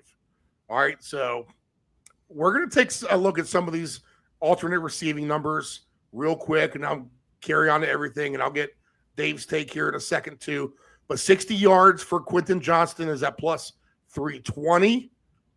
All right, Josh Palmer, if you want to look at him on the alternate, 60 yards is plus 310. Hunter Henry for 60 yards is plus 220. Kayshon Boutte, if he gets like 80 yards today, plus 520. DeMario Douglas for 70 yards is plus 610. Kendrick Bourne for 60 yards plus 710. I mean, is there a scenario where this game breaks out? I mean, I really do think there is. Gibson for 25 yards is at plus 330. So some real good big payouts, especially on the Patriots end. Drake May has proven he can throw the ball. So you're not asking for much. Drake May's 217.5 baseline today. Justin Herbert, 233.5. So don't be surprised if these numbers can get flying through the roof either. 300 yards for Drake May today is at plus 580. Justin Herbert, if he's forced to throw the ball today, you're getting 4-1 odds on 300 yards or more. Let's see here. Touchdown passing wise, Drake May for 3 is at plus 750. Justin Herbert for 3 is at plus 420. I mean, that's a great little dealio in itself here. Let's see what does that pay out. Let me get rid of this ticket. Both these quarterbacks for 3 touchdowns pays almost 25-1. So not bad. And then rushing number wise,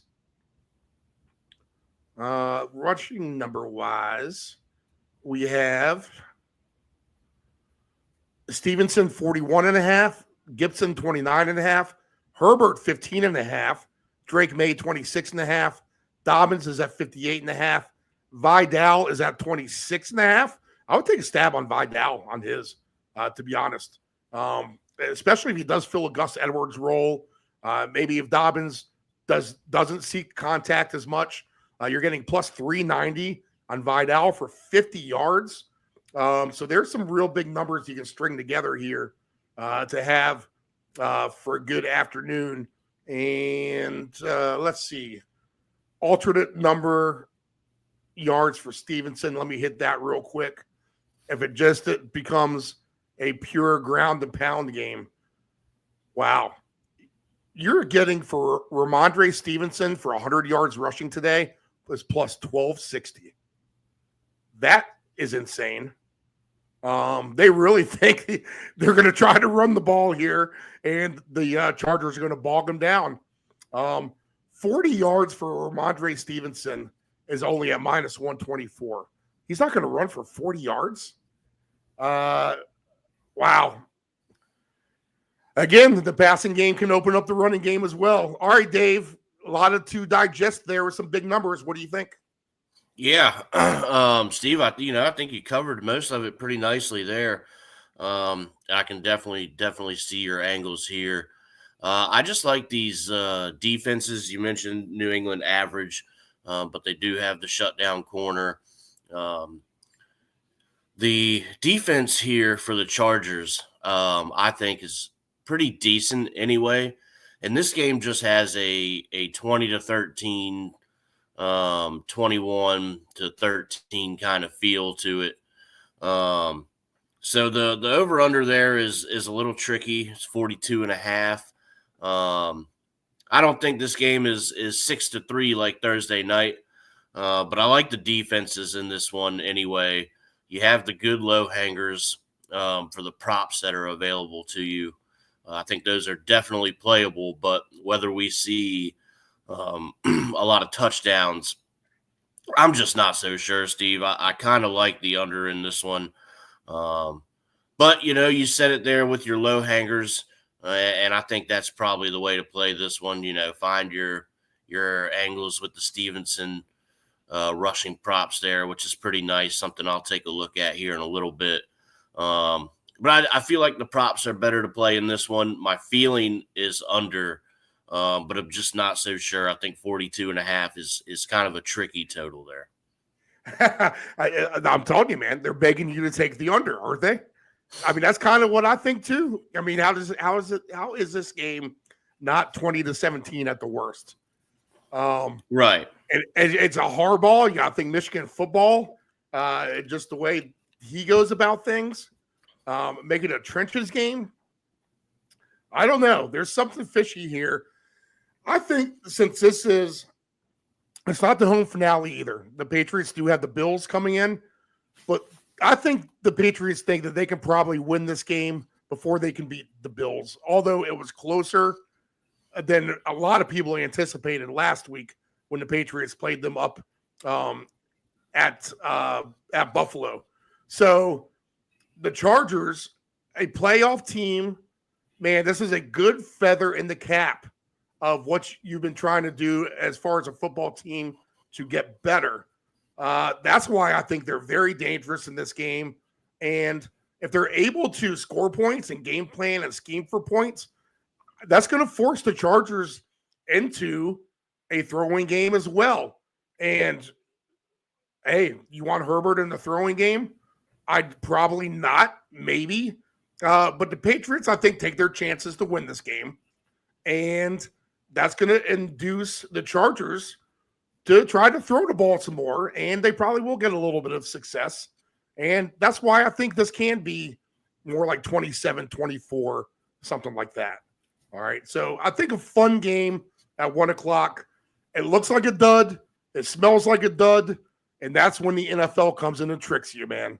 That's what this is, a classic case of that kind of thing happening today. So you will go with the under, Dave, right? But you're suspicious. Yeah, I will go with the under. Again, the Chargers offense doesn't excite me very much either. You watch them week and week and you expect things from them and it doesn't come. Well, they want to be boring. Harbaugh wants them to be boring. That's how they win. That's how you win football games. Right. And that makes sense. That style of football,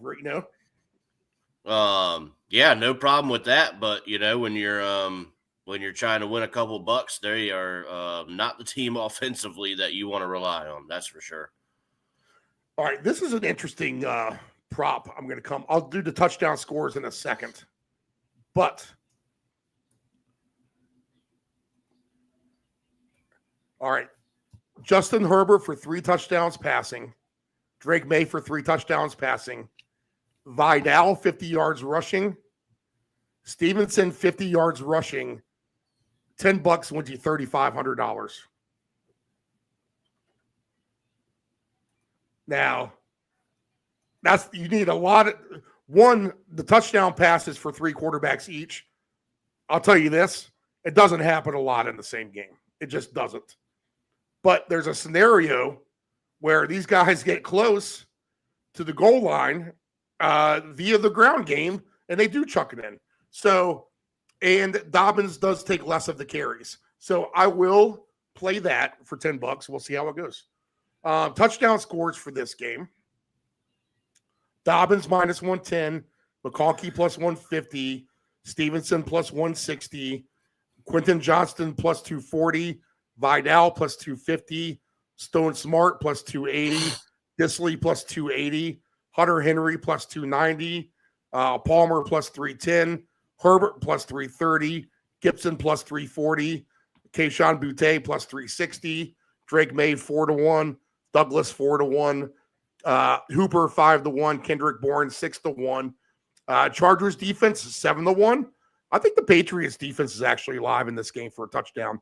10-1. Hassan Haskins 10-1. Hayden Hurst 10-1. Tucker Fisk, we took a chance on him 2 weeks ago or so, Dave. 10-1. I think that was Megan's play. DJ Shark 13-1. Let's see. There's Jalen Polk at 19-1 and Javon Baker at 19-1. Again, 2 young receivers who you're just started to hear their names a little bit more. Maybe they get into the act today, the 2 first-round picks, and in a sneaky way. Jaheim Bell, 38-1. Scott Matlock, 22-1, whoever that is. Terrell Jennings, Patriots. I have no idea who that is. 18-1. I'm going to look up a couple of these guys, Dave. 2 touchdowns or more in this game. Dobbins 6-1, McConkey 11-1, Stevenson 12-1, Vidal 22-1, Quentin Johnston 24-1, Disley 29-1, Stone Smart 29-1. I like Hunter Henry 30-1, 2 touchdowns. Take a shot on that. Josh Palmer 33-1, Gibson 34-1, Herbert 34-1, Boutte 38-1, Drake May 48-1. All right, Dave, any final thoughts here? No, we'll see what happens in this one at 1 o'clock. All right. Dave grabbing the under. Dave, I got a message from Life Lights. Both are out of the playoffs, but who do you think is the better performer here? Breece Hall or James Conner this week?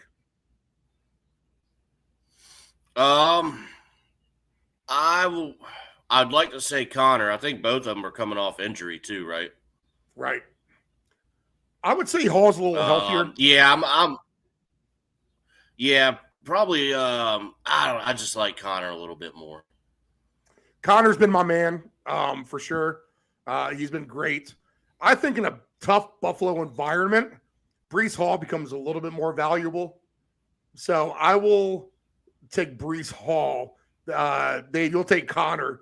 But Life Lights, thanks for the message. Tell us where you're messaging us from if you do. We like hearing from our viewers and listeners around the world. Literally.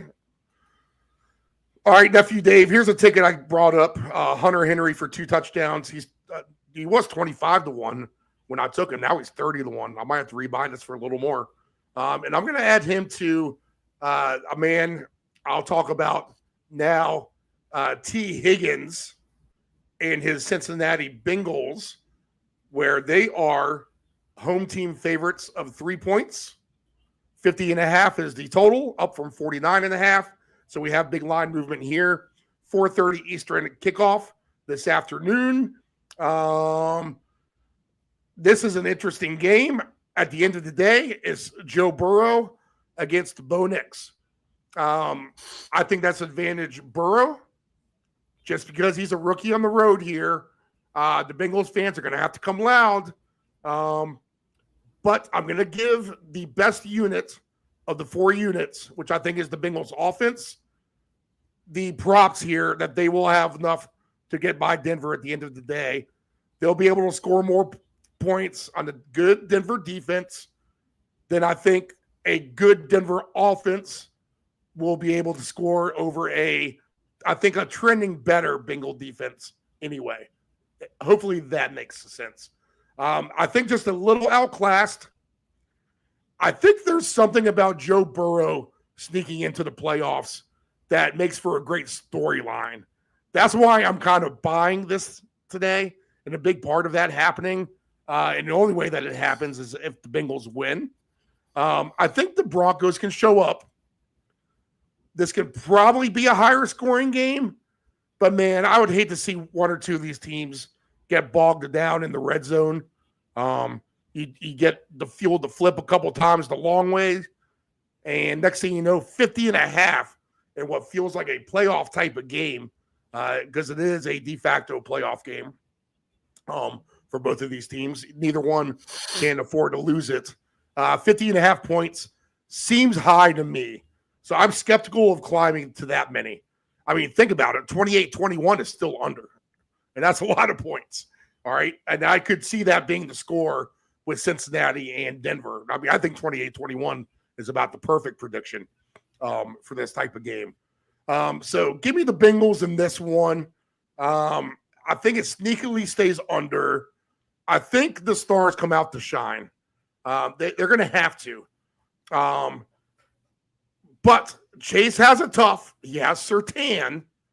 So that's going to be an interesting matchup. And while I think Chase gets into the end zone, I think there's a better chance for T. Higgins to get into the end zone at least once and maybe even twice. All right. He actually is trending up a little bit in the receiver category for Cincinnati.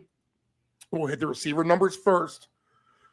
Courtland Sutton is 68.5. Jamar Chase, 90.5. Mims, 29.5.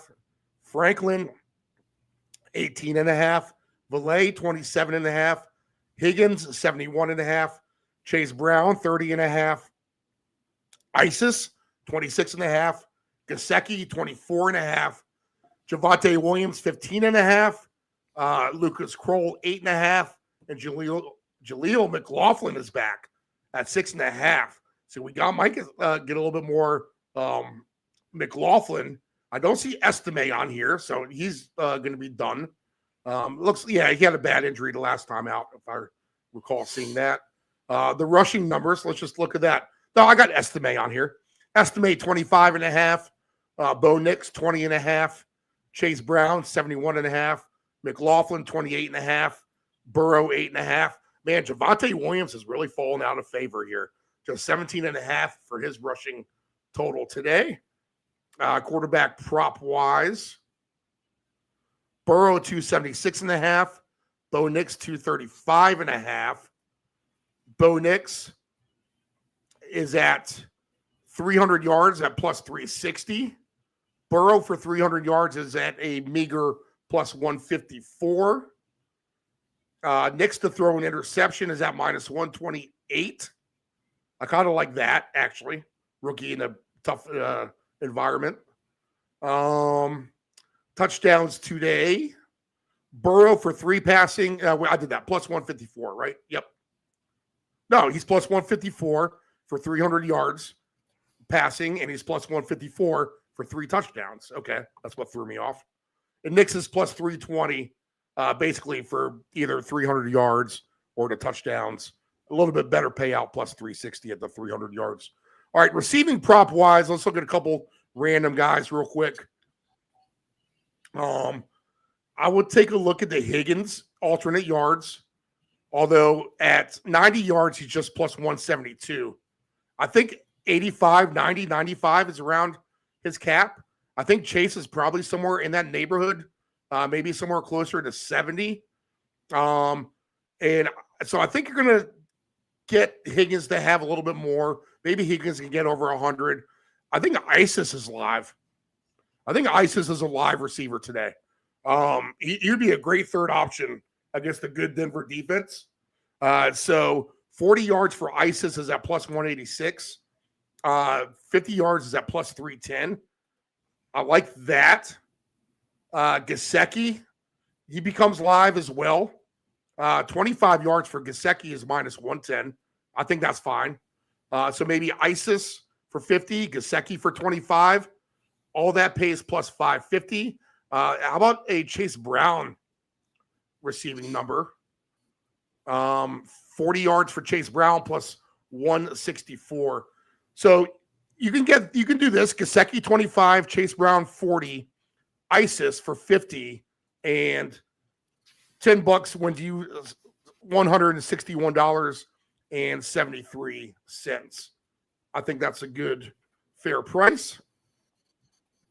In fact, I'll put $20 on it to win $323, and maybe that can pay for tomorrow's action. All right, Dave, what do you like in this game? Steve, I like the Broncos here in this one. You mentioned Cincinnati's defense trending better. That's all well and good, but that has been, their downfall all year. As many points as they score, they give them right back. And then you have coming in this Broncos defense. We're going to have an interesting matchup of Surtain on Chase today.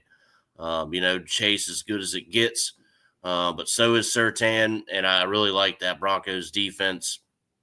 The quarterback matchup does favor the Bengals, but man, you just look at the numbers of what Surtain's been able to do. So Chase is going to have a tough matchup, and that leaves those other guys that you talked about, T. Higgins and ISIS. You make good points. I think you take both of them today. Probably some heavy stock in T. Higgins. I love the 2 touchdown number. Going to play him for 1 somewhere anyway. I think this game does slide under, even though, the Bengals can put up points. Steve, just at this point of the season, where they're at, what needs to happen for the Broncos to get in, you just got to trust that defense at the end of the day. It's been showing you all year. So I'm going to take the Broncos here and under, Steve. All right. Let's see. 2 touchdown scores. And touchdown scores. Touchdowns, minus 150 for Chase Brown. Jamar Chase, minus 150. Cortland Sutton, plus 130. There's T. Higgins, plus 155. Javonte Williams, plus 220. ISIS, plus 240. Marvin Mims Jr., plus 320. Devon Villay, plus 330. Jaleel McLaughlin, plus 340. Gesicki, plus 340. Estime, plus 350. Bo Nix, plus 360. Troy Franklin, plus 450. Look for the Troy Franklin alternate receiving numbers. I saw plus 140 for 25 yards. If it opens up to a 40-yard or more, I'd be interested in that. Let's see. Adam Troutman, plus 500. Burrow, plus 650. Cincinnati defense, plus 650. Drew Sample, 7-1. Denver defense, plus 750. What's happened to, let's see here. Well, I don't even see him listed. It's no big deal. Little Jordan Humphrey, who Anthony continues to bet for some reason, 9-1. Jermaine Burton, plus 950. Lucas Kroll, 11-1. Khalil Herbert, 12-1. Ned Atkins, 13-1. Cam Grandy, 17-1. Michael Burton, 19-1. Blake Watson, 21-1. Isaiah Williams, 30-1.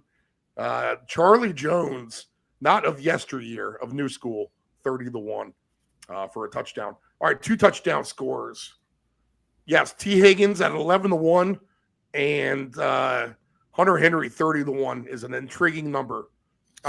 Chase Brown plus 380, Jamar Chase plus 420, Cortland Sutton 9-1, ISIS 20-1, Javonte Williams 18-1, Jaleel McLaughlin 31-1, Mims Jr. 32-1, Estime 32-1, Villay 34-1, Gesicki 34-1, Bo Nix 39-1, Troy Franklin 49-1.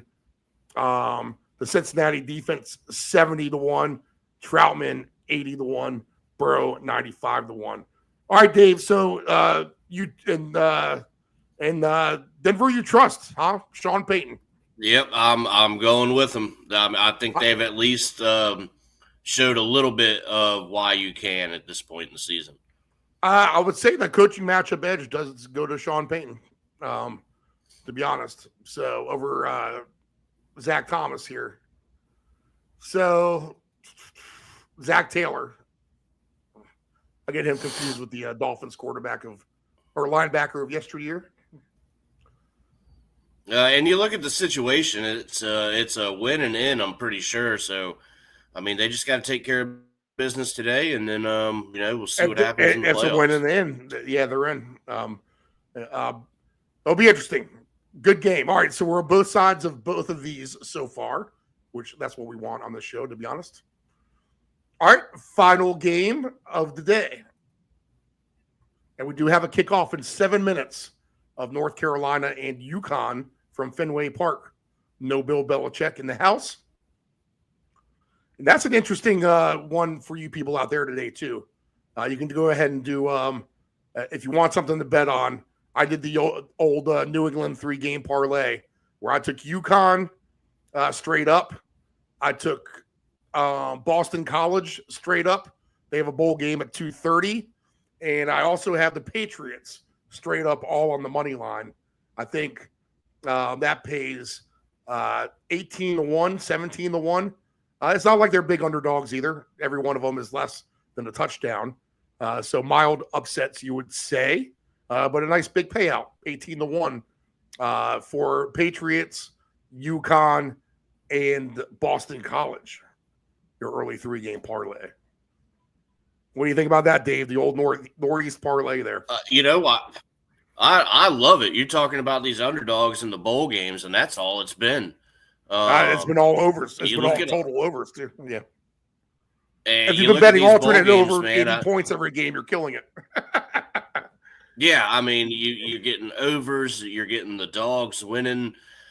These bowl games have been weird, man. And yeah, I think at that point, why not? All right, last game on the board, and then we'll get to our best plays for today. We'll do 2 touchdown scores. We'll talk a little bit about tomorrow as well, and we'll get out of here. All right, Rams and the Cardinals, Dave. I like the Rams. They very much a clinch the division scenario. If they win, they haven't quite won yet, but they need 5 other teams to get 4 total wins the rest of the way. So that would be a lot for them not to get.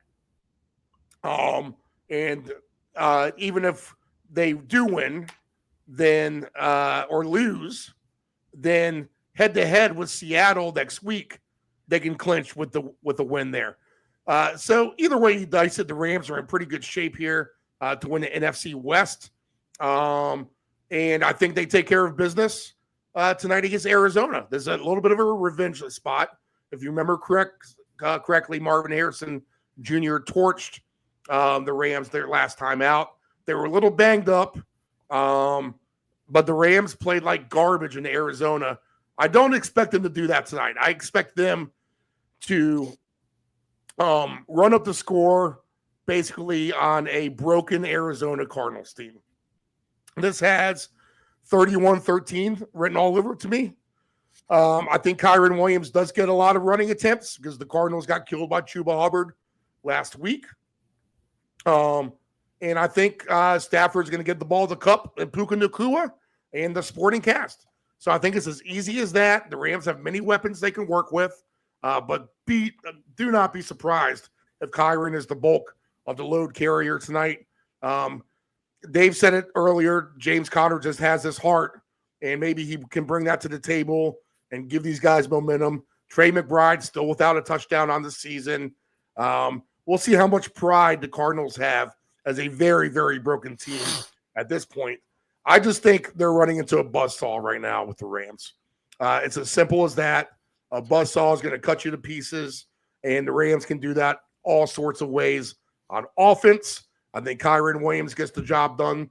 I'm not going to be surprised if Puka gets a touchdown. I'm not going to be surprised if Kupp gets a touchdown. I won't be surprised if Robinson gets a touchdown. We even saw the tight ends come back last week. Let's see. With Tyler Higbee, who's plus 490 for a touchdown again tonight. So big payouts on some of these guys. DeMarcus Robinson plus 360 for a touchdown. Cooper Kupp plus 150 for a touchdown. Puka Nacua minus 110. Kyron Williams minus 270. James Brown even money. Trey McBride plus 185. Marvin Harrison Jr. plus 220. Kyler Murray plus 360. Michael Wilson plus 430. Michael Carter plus 420. Let's see. Dropping down, Tutu Atwell plus 650. Colby Parkinson still a threat at plus 850. So you're getting some good numbers on the touchdown scores, especially on the Rams side. The 2 touchdowns for them today. Kyron Williams 2-1. Puka 6-1. Connor plus 650. Cooper Kupp 11-1. McBride 15-1. Harrison Jr. 20-1. Kyler Murray 39-1. DeMarcus Robinson 40-1. Trey Benson 48-1. Michael Carter 48-1. Michael Wilson 50-1. Tyler Higbee 55-1. Dave, your thoughts here? Is this a runaway for the Rams or Arizona keep this Yes, close? I'm we'll we'll agree here on the final game with the way the Rams have really picked things up. This is just going to be entirely too much for Arizona. The Rams, now they can really taste the playoffs. Get this thing done at home on a Saturday night. It is entirely too much again for the Arizona Cardinals. Give me Kyron, Puka. I mean, give it to me all here for the Rams. You mentioned they can do it several different ways. They can slow it down and play that game if you want to, or they can go up tempo and they can just chuck it down the field and pick up big chunks with Kyron. So a lot to like here for the Rams. And for that sake, I mean, 6.5 is kind of a lot, but I think you could go 9.5 or by 2 touchdowns. It's everything for the Rams here, really, Steve. All right, let's see here. Number-wise, I'm starting to play around with some tickets for this afternoon. Let's start with the quarterbacks. And we have a baseline of Stafford 236.5, 228.5 for Kyler Murray. Let's see, they're over-under for 1.5 touchdown passes. Stafford is minus 138. Kyler Murray is plus 162. I think you could do a 4-game parlay, Dave, over 1.5 touchdown passes for Stafford. And both the quarterbacks in the Bengal-Bronco game. And if you want to throw an underdog in there, throw Drake May in there. I think you'll get a nice 4-teamer payout on those. So that's a different angle everyone could take. Just 4 quarterbacks to get 2 touchdowns. Drake May, Matthew Stafford, Joe Burrow, and Bo Nix. Let's see. 3 touchdown passes. Wherever you are, wherever did you go? Matthew Stafford is at plus 280 for 3. Kyler Murray is at plus 630 for 3. Receiving prop wise, James Conner 22.5. I always love to bet him over receive yards. Kyron Williams just 8.5. He never seems to get the ball in the flats, but once in a while when they do, man, he is a easy walk-in for a touchdown. Tutu Atwell 14.5. DeMarcus Robinson 16.5 seems way too low. Michael Wilson is 29.5. I would look at the DeMarcus Robinson alternate over receive yards. 40 yards for him is at plus 370. So that's a good price. Michael Wilson 29.5. Trey McBride 64.5. Harrison Jr., 51.5. Cooper Kupp, 49.5. Puka, 86.5. I'd be a little leery of that one. Again, it could be Kyron Williams all day here. Rushing prop wise, I mean, because these numbers are going to tell you. Kyron Williams, 90.5. Kyler Murray, 28.5. Blake Corum, 17.5. James Conner, 58.5. Kyron Williams for 125 yards rushing, which is in the scope of things today, is at 3-1. Talking about a team that get the lead, and then they're going to want to clinch the division second half running the ball. That's what you got to think, game plan wise for the Rams here. All right, Dave. Yeah, Rams all day for you. Green light. Absolutely. Yeah, you mentioned it. Buzzsaw, man. They're gonna clip the wings of the Cardinals today. All right, let's cue up the 2-touchdown sounder. And we'll get some 2-touchdown scores for this afternoon. I got a nice little ticket going here.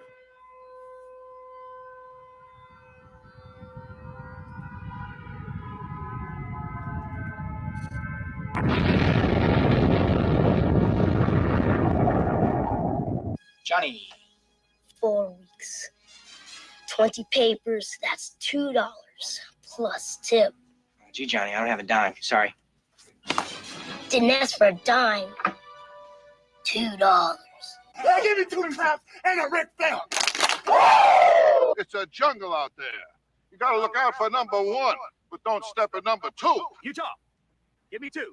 And Jimmy 2 times, who got that nickname because he said everything twice, like... I'm going to go get the papers, All right, Dave, what do you got for 2 touchdowns?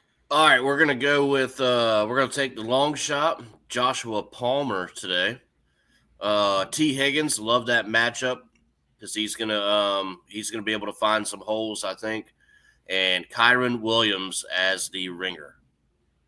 All right, nice. Okay. Nice call on Palmer too. That's an interesting one. I'm gonna throw these guys on the list for 2 today.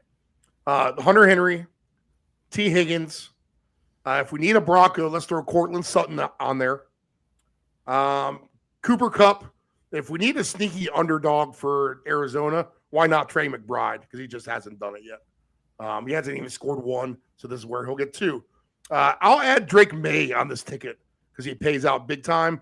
So any combination of these guys, I need one of each game to hit. Hunter Henry or Drake May, Cortland Sutton or T. Higgins, and then either Trey McBride or Cooper Kupp. And if I do $3 legs at a total of $24, then I am getting paid out an average of $3,500 a hit. So we will do that. That sounds good to me. All right, we'll do that. Dave, interceptions for today. Go ahead and throw Herbert on the list for me. We'll throw on Bo Nix, and we'll throw on Kyler Murray. So there's 3 guys for an interception. Any of these games to you, Dave, have the feel of 2 touchdowns and 2 field goals a half? I think maybe your game with the Chargers and the Patriots, and possibly the Cardinals and the Rams. Something about this Denver and Cincinnati game. Maybe all 3 of them are candidates, actually, now that I look at them. I wanted to stay away from that Denver game. But, I could see 10 points aside in that game as well. Really, I could. All right. Your best chance for overtime today would be which game?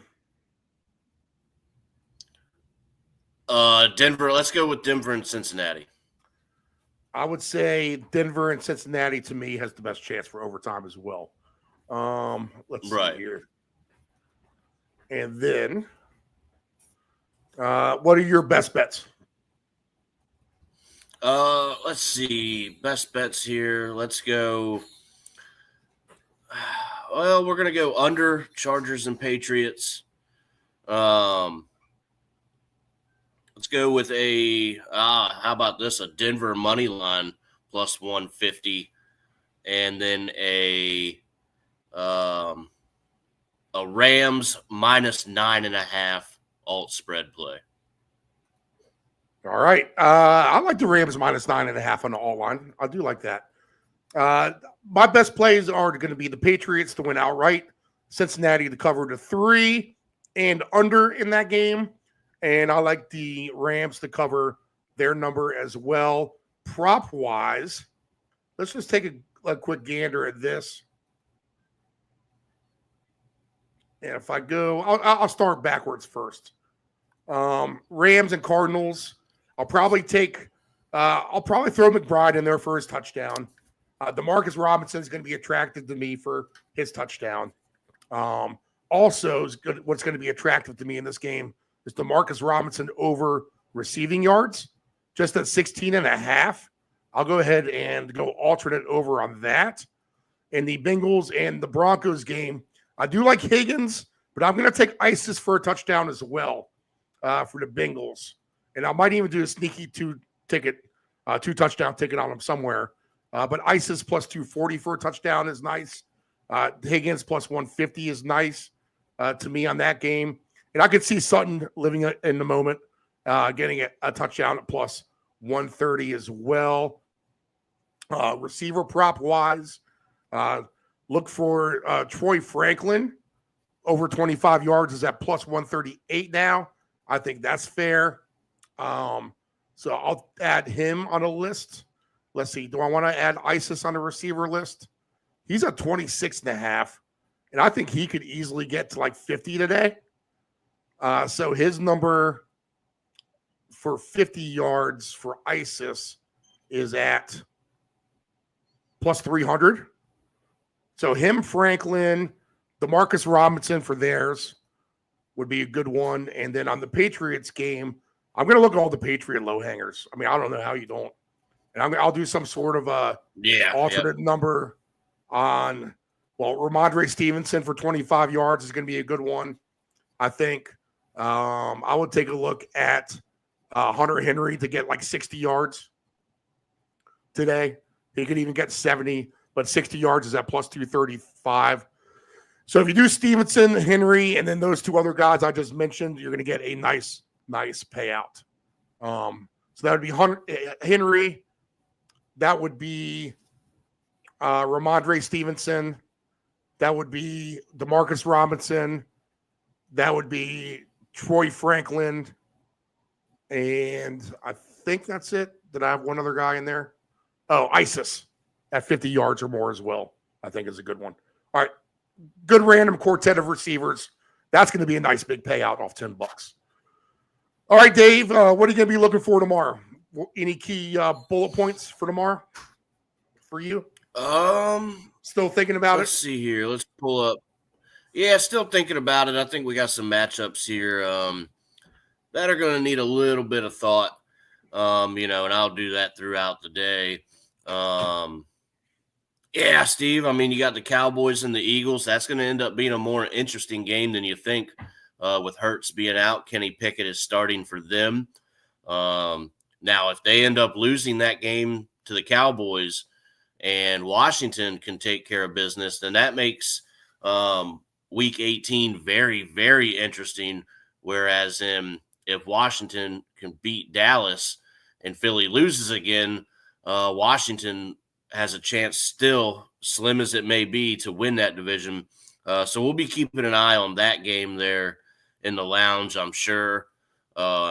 Colts to just absolutely blow out the Giants, knowing, they have very slim playoff hopes, but they are still there. You have a really great spot to take care of business against the Giants. We'll look heavy, at least myself on tomorrow's show, we'll look heavy into props and all that kind of stuff. But other than that, Steve, there's some other matchups that need to be looked at. But my top two so far, just for the talking points that we just discussed, is going to be the Colts and the Cowboys game. I think we have some interesting stuff tomorrow. I do have some plays I like for sure already, mainly on the game side of things. Let me see if I get to the main slate. Yeah. I'll be looking at an under in the Dallas Eagles game. That'll be something I'm kind of looking at. I like Dave Del Grande's sneaky play of the Saints and Kendre Miller. Just because they got so demoralized on Monday night, they had to put up a better performance at home against a bad Raiders team still coming in, but where the Raiders have been a little hot too. But you can't tell me the Saints can't beat the Raiders tomorrow, as an underdog at home. I mean, I just think that they can. It makes sense. No one's going to bet the Saints tomorrow. That's why maybe they are a good bet. It'll be interesting to see just what kind of Jets team you get in Buffalo tomorrow. I think we can see a lot of points in the Tampa Bay Carolina game. I think that can be a competitive, somewhat fun game. I like your boys tomorrow night at home, Dave. Although it's two rookie quarterbacks on two very, very different paths. One guy's been playing the whole season. The other guy hasn't. And, of course, we have a great Packer-Viking game, which very well somehow could be a preamble to an NFC championship game. If both of those teams can carry their business forward in the playoffs and knock out the Lions and the Eagles one way or the other, respectively. All right, so some good things for tomorrow, Dave. Any last thoughts for today? Steve, it's a great sports Saturday. We have bowl games. We got some NFL coming up. And don't forget, you can't ever forget, a bunch of hockey on too. Capitals tonight taking on the Boston Bruins. Yeah. Come up with some hockey plays, people. Team goals. All right, I'm going to reel off some 2 touchdown scores real quick for you. Starting with Kyron Williams tonight. So play him. Hopefully you have your pen. We'll try to remember this if you can. Jonathan Taylor, Brian Thomas Jr., Chikuzium Okonkwo, the tight end for the Titans, Adam Thielen, Mike Evans, James Cook, and Kendre Miller of the Saints. Good luck, everybody.